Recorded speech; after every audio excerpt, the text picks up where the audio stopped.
Hello, everybody! Welcome back to my little corner of the internet where I will talk about the stories of my life, my work both as a comic book author and a translator, my cats Hey Hey and Serengeti, and the occasional movie, book, or TV series review and recommendation, as well as some rants if the feeling hits. This time, well, it's between a review, a recommendation, and a little bit of a rant all together in one. Because I must be completely honest. I love the movie we're dealing with today. Or at least, I love the animation, the idea behind the movie, the fact that another Latin American country got recognition from the Big Mouse, the music, the intended message of the movie. Well, the message me and a lot of people who saw it think it was the intended message of the movie. More about this later. And at least three of the characters. What I didn't love completely was, well, the other characters. And the fact that despite it being good, well, it could have been a lot better if it had had at least a couple more drafts between the first idea and the final product. So, let's talk about Encanto, the importance of rewrites, the Latin American family dynamic, and by the way, this is your spoiler warning because we're going in deep. As I said before, I love it 90% of Encanto. While I am not Colombian, and thus I can't honestly say that it captured the Colombian's family and spirit the same way as Coco did with Mexican's family and traditions, it was close enough for many Latin American commonalities. The matriarch of the family being the one everybody listens to, despite the culture itself being quite patriarchal, it's one of those contradictions in Latin America that makes us, well, us. The family living together as long as possible, especially if we have a house big enough to house many generations. The older sisters completely convinced that they have to carry the whole family on their shoulders. The youngest sibling being left out while the middle one is desperate to prove that they are the best possible. It's a very, very common thing. Even the we don't talk about this certain member of the family because they did something the matriarch doesn't approve is down pat.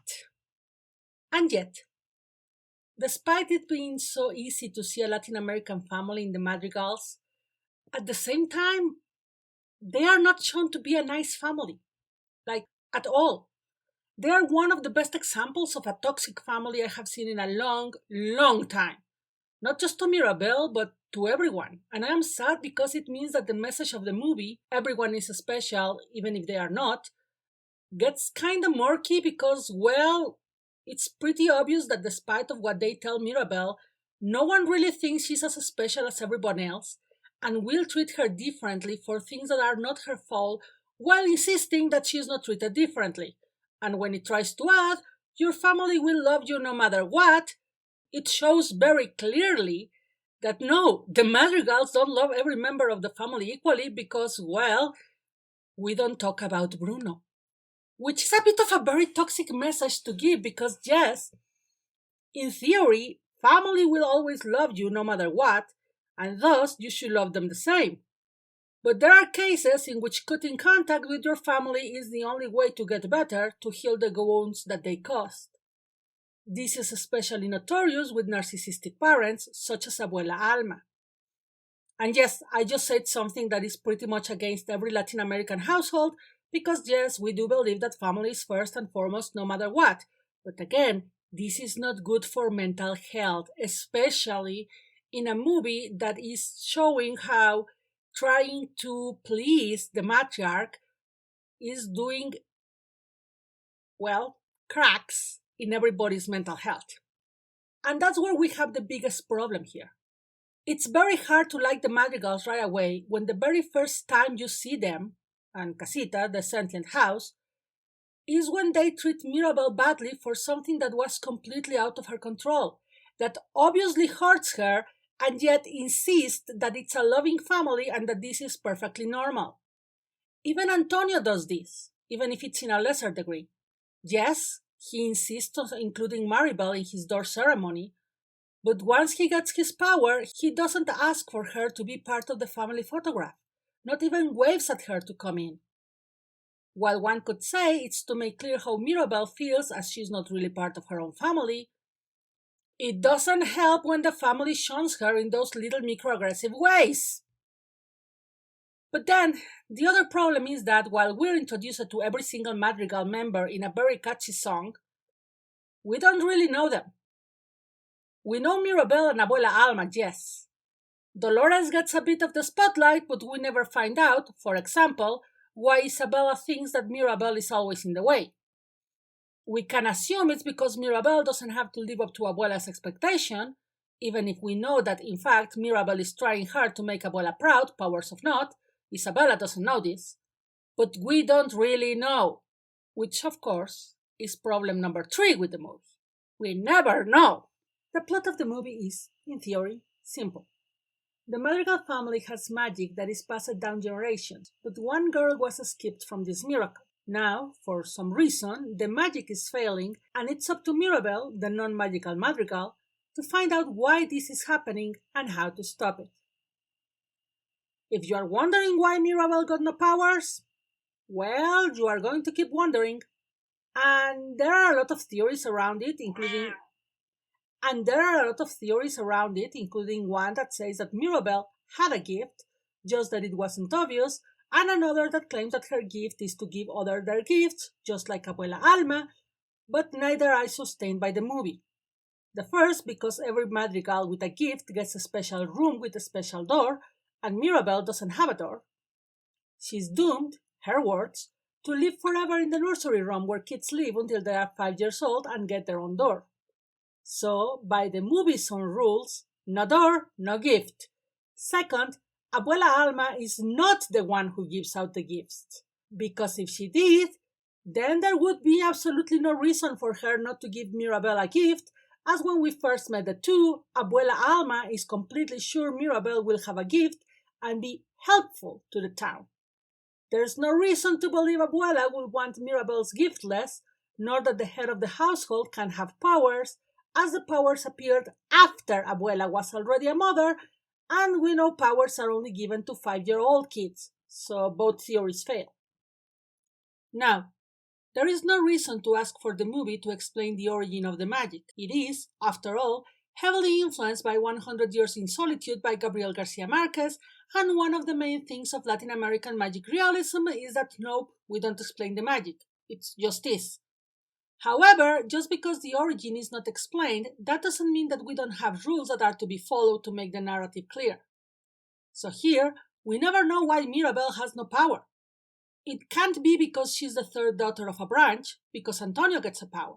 She can't be the next matriarch, because for that to happen, first both Pepa and Julieta, and, well, Bruno, would need to die, and even then, we still have Isabella, Dolores, and Luisa, I think that is the actual age order, before her, if the family remains matriarchal, because if not, there's still Camilo, who is older than her. And again, since there were no powers before Alma, we can't say for sure that being the future matriarch bans you from having powers. And because Mirabel doesn't get powers at the end, although one would hope that she does get a room, given how the new casita was built with conventional methods and then imbued with magic, well, we are once again with the question of why she didn't get one besides, the plot needing a normal human within the magic family to notice the falling magic. But did it? Was it necessary for Mirabel not to have a gift for the story to flow, or it was needed because it was the only way Mirabel would be able to stand up to her abuela? So here we have the fourth big problem with the movie's story. Once you start unraveling one plot thread, the whole thing falls little by little. Some things can be explained away. Some of the Madrigal's gifts aren't particularly useful to the town, such as Dolores and Camilo, and to be fair, before Isabella realizes that she can do something more than flowers, hers is basically just for entertainment and decoration. So, of course, you can say this is the first clue that the powers are not to serve the town, as Abuela Alma says, but still, there is nothing as dramatic as Pepa sort of controlling the weather, or Julieta being the only doctor in the world who, instead of an MD, got herself a Michelin star. Actually, if one is completely honest, the only one in the third generation of Madrigals whose power are to help the town is Luisa, who of course is the one who feels the most pressure, because being the middle child of said generation, she's the one who has heard the whole "we're here to serve and your sister is perfect, and if we aren't useful, we are not worthy" spiel from Abuela Alma, most of the time. Put a pin there. We're coming back to the amazing Luisa in a bit, I hope. Going back to Dolores, as much as I adore the Whoopi girl, her mere existence makes the whole movie not work. Because if she can hear Luisa's eye twitching all night, and of course she has heard Bruno inside the wall of the house for 10 years, then why didn't she tell anyone? Especially as we see that she has issues with keeping big secrets from the family, and Bruno's presence is one big secret. And you can't say it's just because her mother doesn't talk about Bruno, because her mother doesn't have as much authority as Abuela Alma, who claims she missed Bruno and loved him, so why not tell Alma? Did Bruno ask her not to tell Alma to keep Mirabel's prophecy secret? We don't know. The movie don't tell us. Even more importantly, if Dolores can hear Bruno in the walls, of course she can hear him fixing the cracks. And more importantly, she can hear the cracks in the wall of Casita. So why not tell Mirabel directly instead of sending her to Luisa, who, by the way, unless she already knew the cracks and the magic was failing, had no reason to fear her strength would disappear, especially after Antonio's ceremony went without a hitch. Going back to Luisa, I love her song, but her song takes time that would be good giving us more information that we didn't have already, because what Luisa's song tells us is pretty much the same thing that Isabella's songs tell us later. And again, going back to Dolores, we're talking about a girl who had no issue telling her grandmother and cousin that the man she loved in secret wanted to have 5 children with her cousin, who didn't want to marry him, and I again wonder how the hell didn't Dolores know that? Did Isabella never once mumble to herself about the unfairness of it all? Because if so, whoa! Senorita Perfecta had an amazing willpower and deep, deep, deep need of therapy. But Dolores' issues, which also brings part of the family house crumbling, are never addressed directly.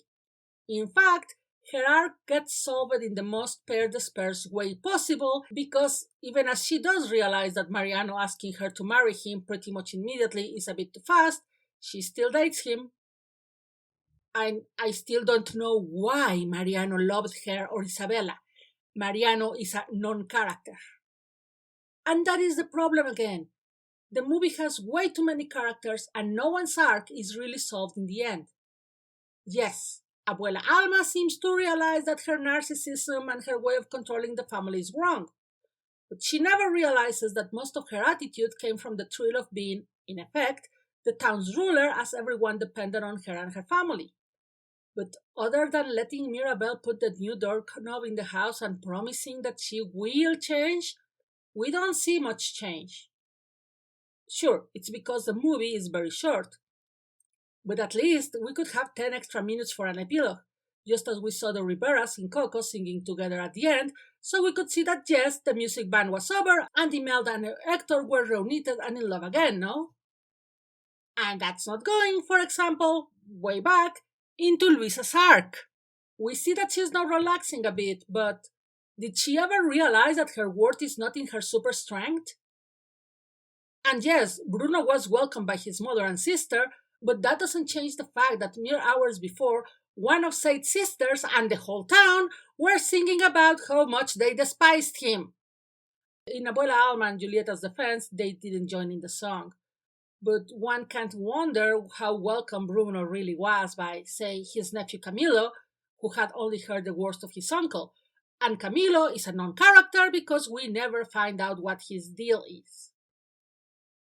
We have way too many characters and no resolution, and because we see the family without powers for a very short time, we never see if they actually realize that the real power is in being a family and not in the magic that the house gave them.